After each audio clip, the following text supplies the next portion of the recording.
1, 2, 1, 2, 3, 4. Almost a weekend and you don't know what to do. Or you just need something fun to listen to. Southside Pod! Yes, we're on the air. And the gang's all here, all things on the South Side. We're listening to the Southside Pod. Looking for the best Southside breweries. Or you might just need an awesome place to eat. Southside Pod! Mount Greenwood, Evergreen, Blue Island, Beverly, Payless, and Allsup too. You're tuned into the Southside Pod. Southside Pod! Oakland, Midlothian, Southside Pod! Oak Forest, Chicago Ridge, Flossmoor, and Bridgeview. You're listening to Southside Pod. I went to purchase shorts just yesterday. Why? Where? Kohl's. The short store. I went to Chicago Ridge and Kohl's. Okay. So for my birthday back in May, my mother-in-law gives me a $50 Kohl's card. 3 months later, you're like, you know what? I'm going to go buy some shorts. Well, the problem. Summer's winding Listen, down. I lost You're gonna get the 25 sale. pounds. I lost 25 pounds. 80% How off many it. sizes My did you shorts lose off don't your fit waist? anymore. So I was a 38. Okay. And I'm at probably a 30. No, he's a I'm a 36 37. comfortably, and I could squeeze into a 34, but I'm not doing that yet. So what happened was, I was like, Crap, all right, I'm a 34. I've lost I better get to work. a little bit of weight, and I'm going to go into that bin in the back where all my shorts that don't Right. fit me are. Right in the back of the basement here, which is protected by Family Waterproofing Solutions, the proud sponsors of Southside Pod. Remember, they have express service now. If you know what you want, you see the cost right on the website, you order and you schedule it on site immediately for quick service. Family Waterproofing Solutions, so confident they're going to give you the best service, keeping water out of your basement, protecting your foundation. They got the pricing right on the site. Remember, express service and your basement's best defense is at familydry.com. So I pull out these shorts and I start wearing the old shorts over the last month. I'm like, oh, From the shorts from the I got 90s. 36s. I'll start wearing those, right? From the 90s. The one pair split like right They were away. 30 They were years so old. old. They were so old. The second pair, the zipper broke when I was watching Nancy Faust play at Cork and Carry at the park. I went into the bathroom, unzipped, and the entire zipper disintegrated. Okay, because I was doing that over at for socks in the basement. You had to go back to And I had to use my pinky finger to push what was ever left of the zipper mechanism back up so I wasn't walking around with my fly open for the rest of the night. So I had no shorts unless I wore the big oversized one to make You me look like decided a to clown. use the month-old gift certificate. I was 2 like, months well, I old. have this gift card. And I'm like, I can buy 3 maybe months 1 or 2 pairs of shorts Yeah. with a $50 gift card. Yeah. That's not true.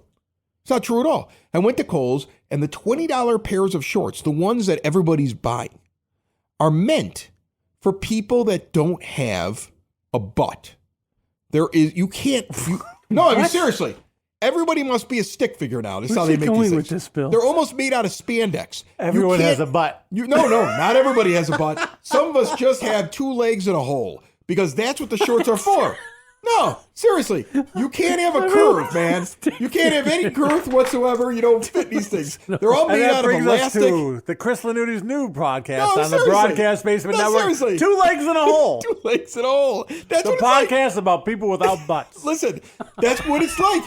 I put on a pair of shorts, and I had a bulge that was embarrassing, and the pockets were all out like crazy, talking and they about? fit around my hips right, but they're not meant for somebody who has any kind of shape for them at all. You're shopping at Kohl's for $20 shorts. That's You the can't problem. be- Nothing fits. Right. So- Nothing fits. Serious question. Are you sure you were not in the boys section when you were Nope. shopping? I was in the men's section. Not the juniors? That's No. women's, by the way. Juniors I was is in not. the men's section.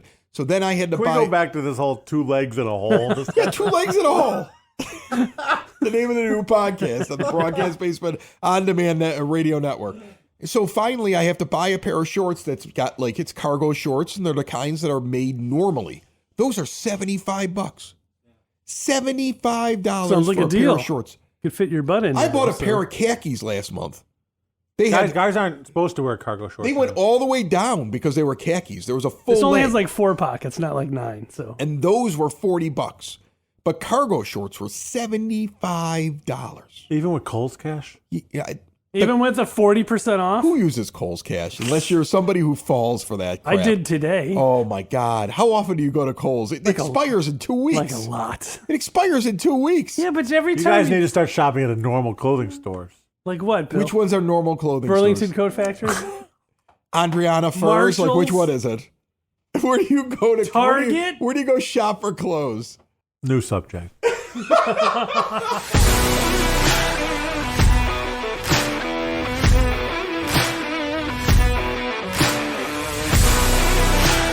Winston Gambro is a Southsider who creates comic books.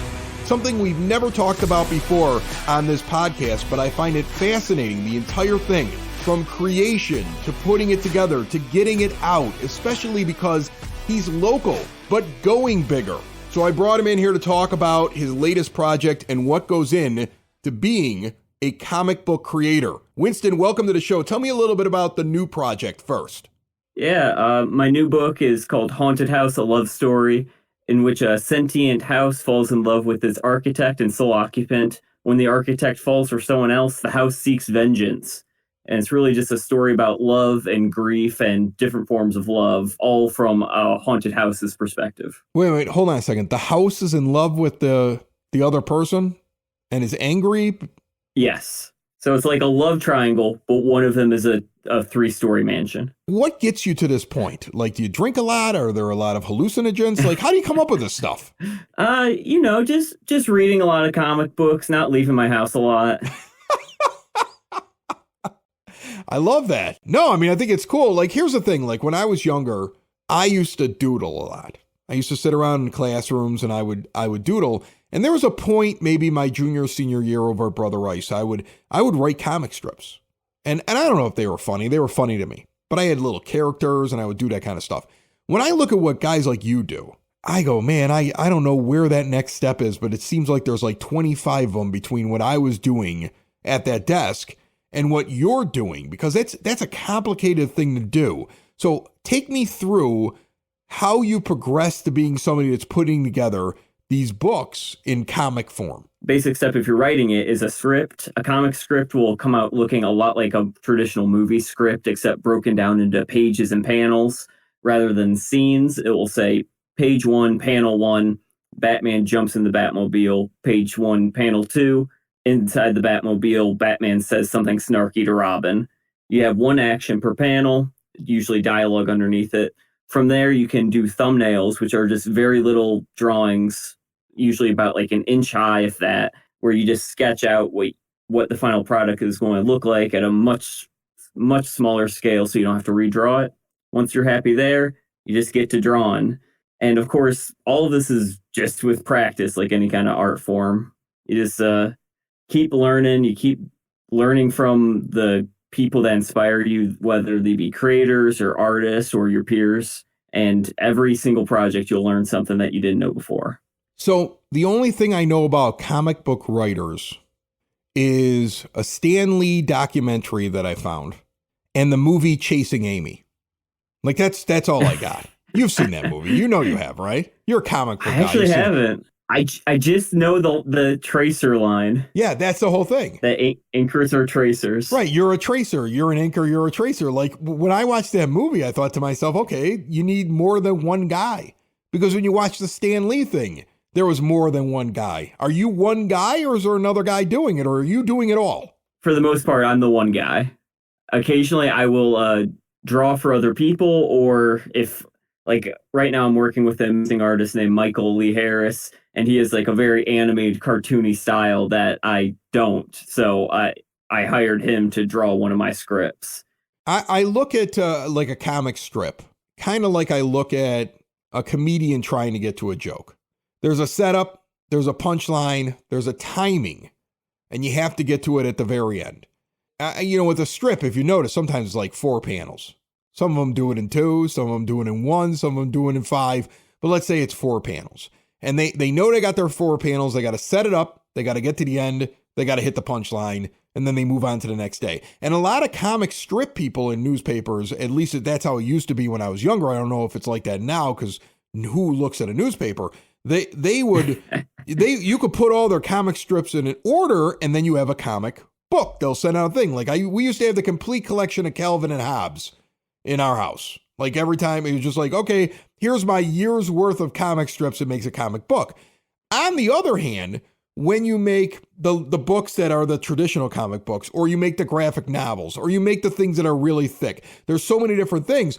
Do you look at it as every page has to have a progression? Is it every chapter? Yeah, that's a great question. Rhythm is just a really important part of comics. You got to consider that each panel is just a building block on a page. For instance, it's usually best, not always, that a scene change happens on the next page. Oh, and a big thing is that when you open a comic book, it will always have the credits on the left and then page one on the right. So you always want to have the surprise, like the big death or someone returning from the grave on the even numbers. So when you turn the page, you're surprised. Not when you are looking right at it, you're reading the left and the spoiler is on the right. But yeah, each page just kind of has to add up, especially if you're tied to pages. Like your standard monthly comics are usually 22-ish pages. And so that's a very small amount of pages. If you're trying to tell a complete story, you have to plan out what every page is going to do and break it down every step of the way by book overall, and then by page, then by panel. And you know what? It's interesting. Like just this week, I finally got around to Guardians of the Galaxy 3. Now that's a comic book, right? I mean, it's a Marvel thing. And I don't know if you like the Marvel movies or you think that they ruin the comic books. And I mean, you're in the industry. So, I mean, I don't even want to dive into that. That's a 4-hour podcast, I'm sure. You probably got thoughts upon thoughts upon thoughts. But the thing that struck me was the day after I watched it, my 15-year-old son was sitting in the basement playing a video game. I came downstairs. He goes, "Did you watch Guardians of the Galaxy 3? And I go, "Yeah." And he was like, "Well, I wish you would have watched it with me." And I was like, "Well, sorry, buddy. Daddy was drinking bourbon and he just decided to flip out a movie after you went to bed." But the other thing was, he goes, "Was it worth watching?" Because not all these Marvel movies in his mind are worth watching.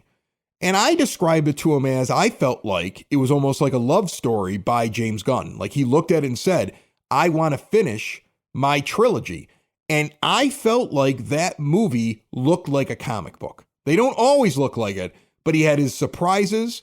He had his things he was getting to. He almost had chapters in it because what they're doing in the beginning of it isn't the same as what they're doing at the end of it. I think that he almost did that movie more like a comic book than most Marvel movies. When you watch these movies, I'm sure you see that sometimes. Some of them keep to the source material or at least keep to the spirit of a comic book. Some don't. Yeah, absolutely. Some are just happy to be movies. A lot of them, I can point out specific examples. The latest Thor, for instance, has a panel stripped right from a Thor comic, and they just put it on the big screen. Say what you will about the movie, but the visuals were just ripped right from the comic, and I think that's all comic book fans could ask for at the minimum. A lot of the cosmic stuff has been taken from the original Marvel artist Jack Kirby. He has this very geometric style that he would work into all his alien technology. And if you watch the backgrounds, they'll put that on the brickwork and stuff, sometimes within the costumes. So it is getting more closer to the comic books becoming real life. They still do a lot of those things that, for instance, rather than just having a flat red suit, they'll have a red suit with a bunch of patterns and zigzags on it. So it looks more visually interesting. And if I was the artist, I'd be like, "I'm not drawing all these zigzags. I'll just make it red." They always find a happy medium between what makes a good comic movie and what they can actually steal from the comic book. And I think every single movie, they have to make those decisions. So being a comic book writer on the South Side, is there, just like there would be a music scene that's South Side, or a food scene that's South Side, or a brewery scene that's South Side, is there a comic scene that's unique to the South Side, or are you just kind of like a guy floating around who happens to be from the South Side?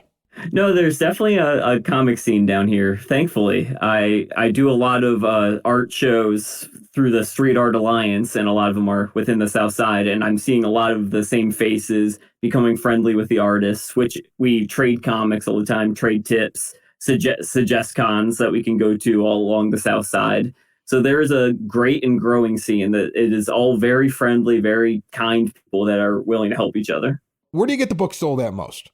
I am stocked at some local comic book shops, but really the the most sales I do by far are conventions, because I got the FaceTime with people. People are coming up. I can pitch them on it rather than a very selective shop with a zillion other things. And speaking as someone who likes Batman, I can't compete with Batman. Take me through it again before we let you go.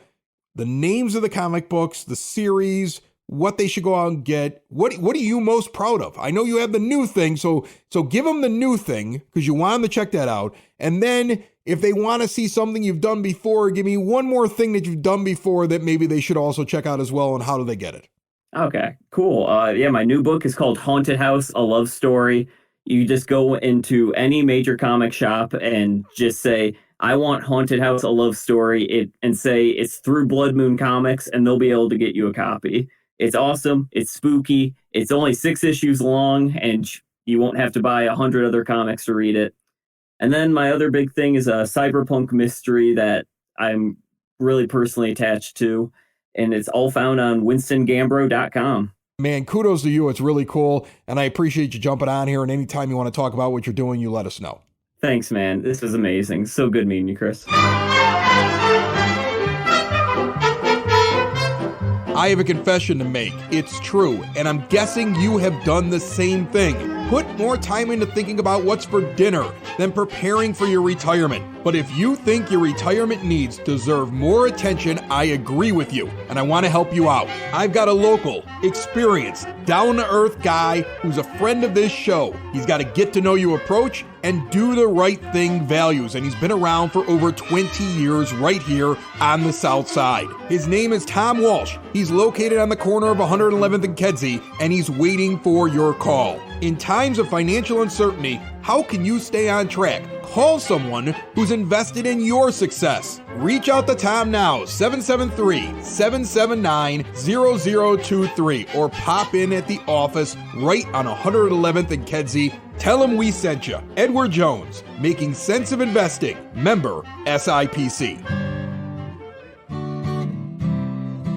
Would you pay $1,000 to see Taylor Swift? In concert? No, just to play her in chess.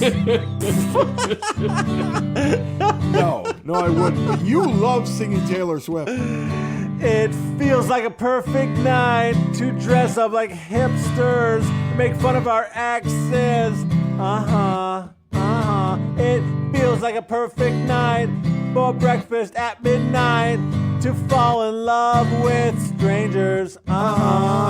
Yeah, we're happy, free, confused, and lonely at the same time. It's miserable and magical, oh yeah. Tonight's the night when we forget about the deadlines. It's time, I don't know about you, but I'm feeling 22. Everything will be alright if you keep me next to you. You don't know about me, but I bet you want to. Everything will be alright if we just keep dancing like we're 22. 22.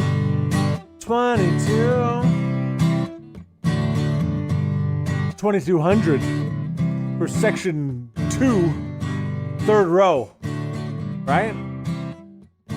Let me tell you something that's amazing about drinking with Bill. We're sitting here at the bar and he goes, I'd like a Red Bull and vodka, right? So I bring out the ice cubes. I bring out just a regular pint glass. So you have a general idea, if you ever drink out of a pint glass, how much volume is in the pint glass. Yeah. I bring out the... A pint, usually. Right. Roughly, give or take. I bring out... A little hold bit. on. Give or take a pint. I bring out the Red Bull, the 8-ounce Red Bull, and I've got the Grey Goose sitting there. On the ice. And I put 3 ice cubes in, and I pour some vodka. Normal size ice cubes. And I think I give him a good pour of vodka, and he takes his fingers, and he does that thing where he goes like, little more. Give me a little more, more. I was doing that too. Like De Niro telling what's his name's wife to go down the alley a little further. Right, just go down there a little bit further. Just a little bit. Just keep going down more. Just go down there. All right, yeah, that's where they're going to Go shoot on. you. Right. And after I do it, I pour the Red Bull. This guy is such a professional that when I pour the extra 8 ounces of Red Bull over the vodka and everything else, it went right up to the top. There was no more Red Bull, and there was no more space. He knew exactly how much he needed in vodka to put the Red Bull into. Just eyeballing it while he's sitting at the bar. About how many drinks in, would you say? About 5, 6? Yeah, I'd say. Yeah, 5 or 6. It's not a game for children, Chris. Like drinking is like something that's like you become a professional, right? I look at it a professional. You make it sound like you're a drunk. There's a difference between a professional and a drunk. Exactly. I agree with you. Okay. There is a difference. Like we haven't spilled yet. You watched it tonight and you were kind of, I think, laughing at it that like I have a 17-year-old and a 15-year-old. He's got a 16-year-old. Like we have these teenagers now and you could tell that they're like right on the cusp. Like they know all the jokes. Right. They get what we're saying. Sure. They kind of like understand. Sometimes, Yeah, there was one joke we were making, your son, it went right over his head. That happens a lot. They don't know what they're doing. They're like my son and figure my it out. daughter, they've all talked about it. His son's probably talked about it. Like they start to run across kids that are experimenting with the idea that they can get their hands on a beer. And it's funny because it doesn't even sound like they drink beer. They all drink like these seltzers. Yeah, that's easier to... Which we were making fun of earlier because I said, everyone I know that smoked like when they were 15 or 16, everyone started on Marlboro Reds. Right. They all had Red Dog and Budweiser. We used to get malt liquor. Yeah. We used to go get Mickey's. Where do we go wrong? It's so stupid. But on the other hand, when I heard that, I was like, well, I get it because it'd be harder for me to smell that on your breath. Like, I really have to be on my game. I have to stop drinking now to pay attention to whether or not he's drinking. Maybe they're smart. Yeah. We make fun of them, but... Yeah, maybe they're dead on. We used to come over our parents and be like, you smell like a tavern. You smell like a gin mill. Go to bed. A pitcher of beer, a pitcher of beer. Let's order another pitcher of beer. That pitcher of beer should come over here. I love that pitcher of beer. I'm on the roof of Open Outcry, Western Avenue and Beverly. Marshall's with me. We've talked before. Oh, yeah. And it's a beautiful rooftop that you have here and a really nice brewery that you have downstairs. We're just having a drink. It's an August day, and I reached out to Marshall. I was like, what are you guys up to these days? And you found me a beer. So I want to get into the beer. I want to talk a little bit about what Open Outcry is doing because, you watch over the years. I mean, I've been doing this podcast network and shows for over 5 years now.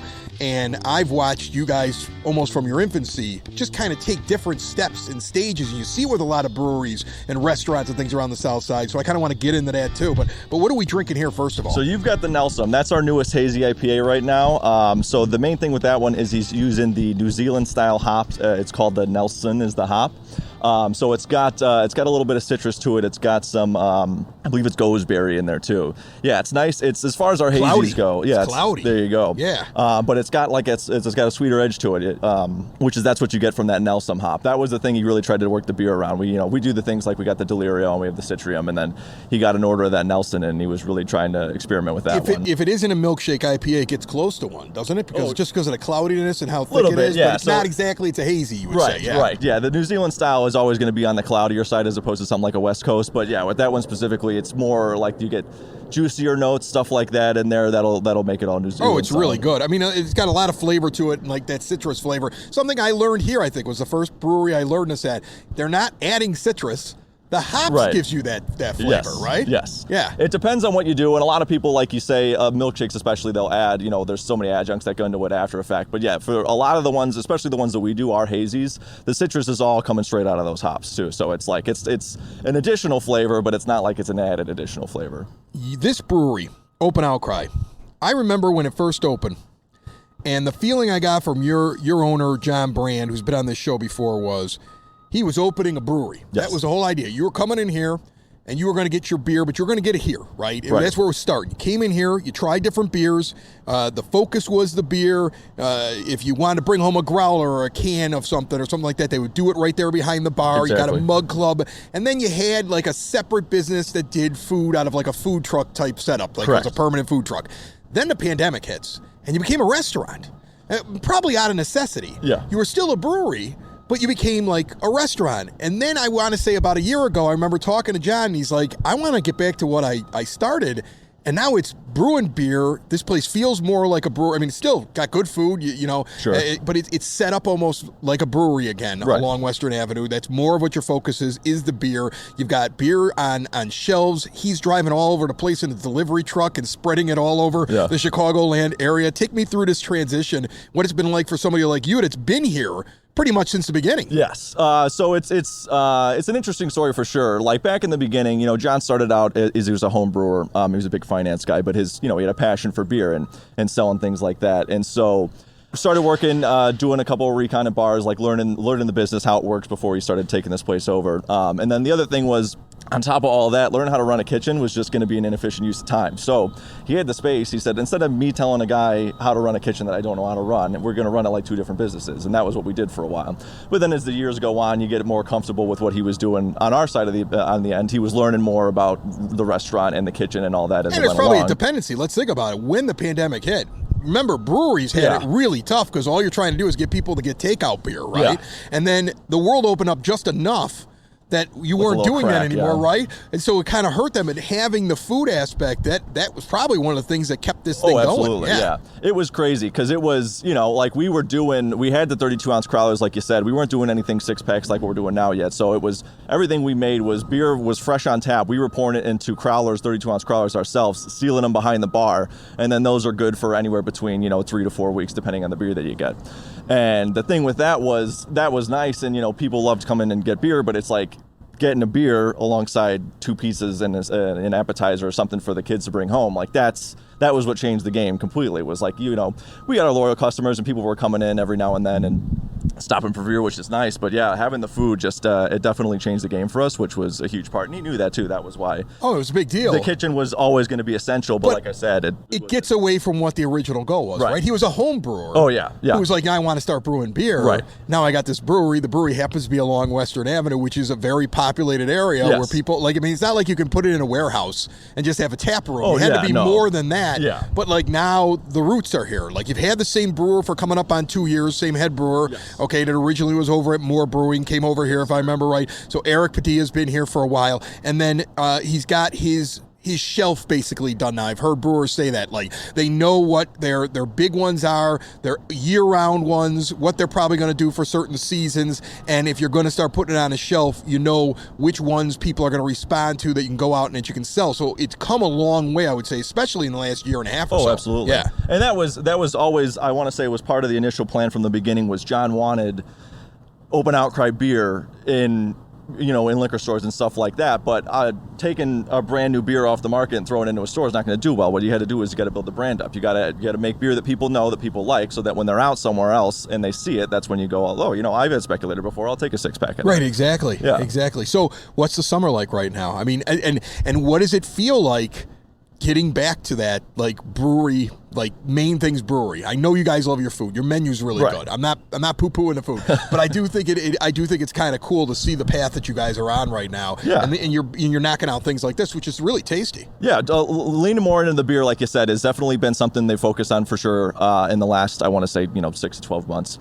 And that's the thing that's nice too, is hearing the chatter when you come into in the tap room on a Friday night, and it's a lot of people talking about beer. Like, I love that. It's hard to replace, and it's one of the things about this industry in general, that the culture is so different, and there's a reason I've stuck around so long, that walking into a place, having somebody like Eric who's killing it on the beer front, he's just putting out bangers after bangers as far as our beer goes, and then sitting down and talking to people, having discussions about the style of hops, and people have different preferences and all that stuff.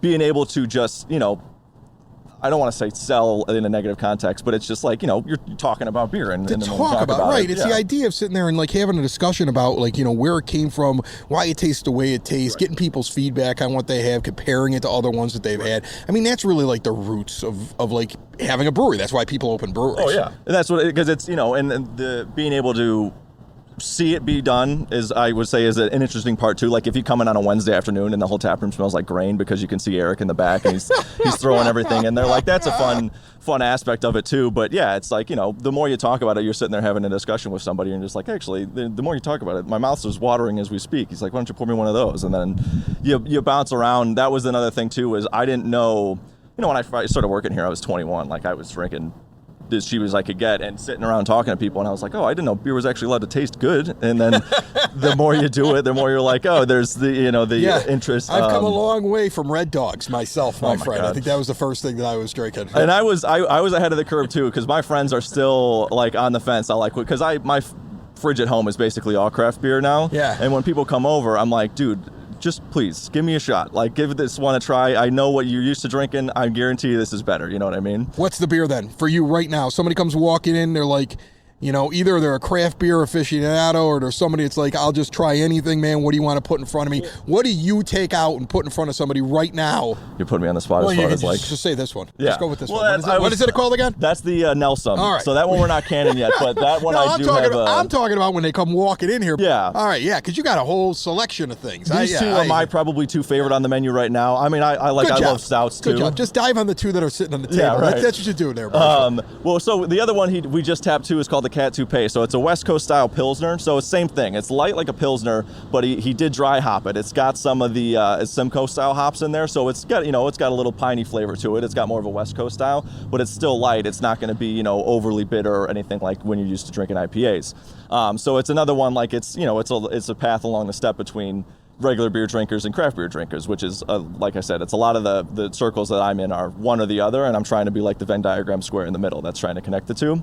But otherwise, yeah, I would say between the Nelson and the Speculator, those are my two favorite. If I'm trying to, if I'm hanging out for a bit, or especially on a hot day like today, I'm probably leaning towards Speculator just because it's light. But like if I'm having, one or two beers with dinner, I'm going to go with a Nelson just because the flavor is just, it's something I can't beat at the moment. Open Outcry Brewing at 109th and Western. It's a small brewery located in Beverly, Morgan Park area on 109th and Western that after several years is now branching out. So look for them on store shelves, or if you want to make the pilgrimage into Beverly or you're not from here, get on over and try it out. Jump up on this patio. It's beautiful. Oh, it's gorgeous. They even have tables that have swings on them. Yeah.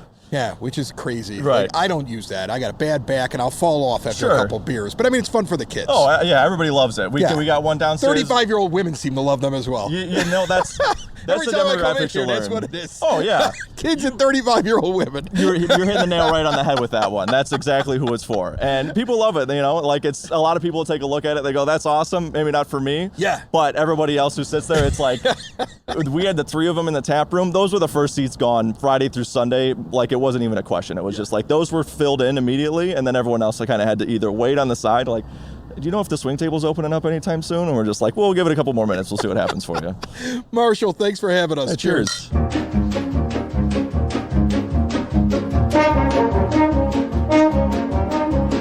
We wrap up another 30 minutes of good that is Southside Pod with your Southside Bulletin Board, brought to you by the brand new Spoke and Vine Wine Bar and Bottle Shop, northeast corner of 95th and Kedzie. Extensive selection of wines and incredible plates of food, 21 and over. Don't bring the kids, make it an adult night. See more, spokeandvinewines.com. In Oak Lawn this weekend, St. Gerald's is having their carnival. It's running from the day this episode comes out on August 10th all the way through the weekend. You can get your Mega Pass in advance at modernmidways.com. On Saturday, Blue Island Beer Company is busy out in Blue Island. There is a Boats and Brews event going on. They're meeting at Little Calumet Boat Launch at 1 p.m. They're paddling around until about 3:30, then they're heading over to the brewery. You're getting a tour behind the scenes and complimentary tasters. Then later on the 12th of August, Saturday, Anderlich and Church are playing at Bibco, 13357 Old Western Avenue. On Sunday, the Ron Burgundies are at 115 Bourbon Street. Well, that's a normal occurrence, isn't it? Nope. This Sunday, it's an outdoor show kicking off at 4 p.m. in Marionette Park. And our feature on Sunday is brought to you by SidSauce.net. Peppers grown on the south side. The sauce is developed and bottled right here and delivered to pretty much every door on the south side for free. The only hot sauce down here at the 9-foot homemade oak bar. See more at SidSauce.net. The Forge in Lamont. We're going to be out there in about a month or so when Oktoberfest happens. But this weekend on Sunday at the Forge, multiple bands out there: Yonder Mountain String Band, Railroad Earth, Leftover Salmon. It is a day of music outdoors. You can get tickets and see more at lamontdowntown.com. The only thing you have left to do is listen to the ending song and make sure you are subscribed. I don't care what player you're using, hit the subscribe button. Last couple events that we've been at, people keep telling me they're listening through Facebook. Facebook does not show you every episode. There's a new one every week. Don't miss one. And catch up on the old ones anywhere podcasts can be found. And always at SouthsidePod.com. It's the Southside! It's the Southside!